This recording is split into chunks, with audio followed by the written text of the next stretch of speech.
Magandang gabi po sa lahat. Luzon, Visayas, Mindanao, kung saan kayong dako ng mundo po, tayo nagbabalik dito sa aking munting channel po, Samuel Soriano TV29 para mag-discuss ulit ng another coins. Ayan po, at ito ay ating hilig. Magandang gabi po sa lahat ng aking mga subscriber po kung saan kayong dako ng mundo. Ayan, thank you so much po sa lahat. Yun ang hindi na kapag-subscribe. Ayan, nabubulol na. Nakapag-subscribe dito sa aking YouTube channel, ako'y humihiling sana. Malaki kasing tulong yan dito sa aking munting channel po, ang inyong presensya tulad ng pagpindot ang ating notification bell, like and share para ma-update po kayo sa mga latest ko pang gagawin mga video po. Ang pinag-uusapan dito sa aking YouTube channel po ay coins. Ayan, at hilig talaga natin mangolekta ng coins. Sari-saring coins po ang ating dinidetalye kung magkano ang kanilang halaga. Sa ating pamilihan po, ayan.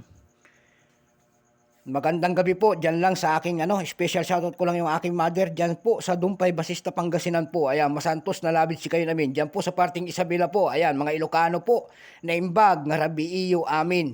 Sa Monte, Quezon, Isabela po, Pinto, family, at saka yung tsuhing kong kapitan, ayan. Magandang gabi po sa lahat. At saka yung pinsan ko dyan, si Bernard, ayan po, ang kagawad nating si Bernard. Magandang gabi po. Ang pag-usapan po natin ngayon ay ang pera po ng ibang bansa. Ayan, China ang ating pinag-uusapan dito. China coins. Year 1997 po ang ating pag-uusapan. $1. Ayan po ang ating $1, year 1997. Ayan, bago tayo magsimula, kilalanin mo muna natin siya. Siyempre, issue, Hong Kong, China, period. Special Administrative Religion, 1997, up to date po. Type, circulating commemorative coins.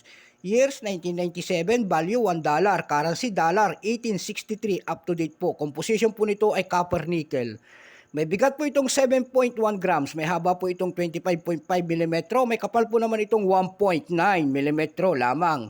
Hugis po, syempre bilog. Orientation nito, medal alignment. Number N-5279. Reference number KM-75. Ayan, ito pong barya po ng China na ito, dalawang klase ang ginawa. Dalawang variety po. May tinatawag sila rito na common. Itong hawak natin, 1997, 95%. At saka 1997, proof. May proof pala to. Ayan. Yung 1997, 95% po, wala pong mintage kung ilang piraso ang ginawa ng China sa barya na ito, itong hawak natin. Ayan po.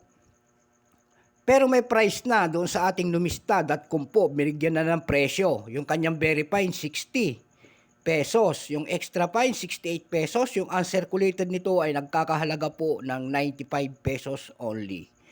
Dako naman tayo doon sa kanyang proof. Ayan, 7%. Ayan, no mintage din. Wala rin piraso kung ilang ginawa sa barya na yon. And then may presyo naman po doon sa ating numista.com. May presyo na rin. Yung kanyang uncirculated po ay nagkakahalaga ng 110 pesos.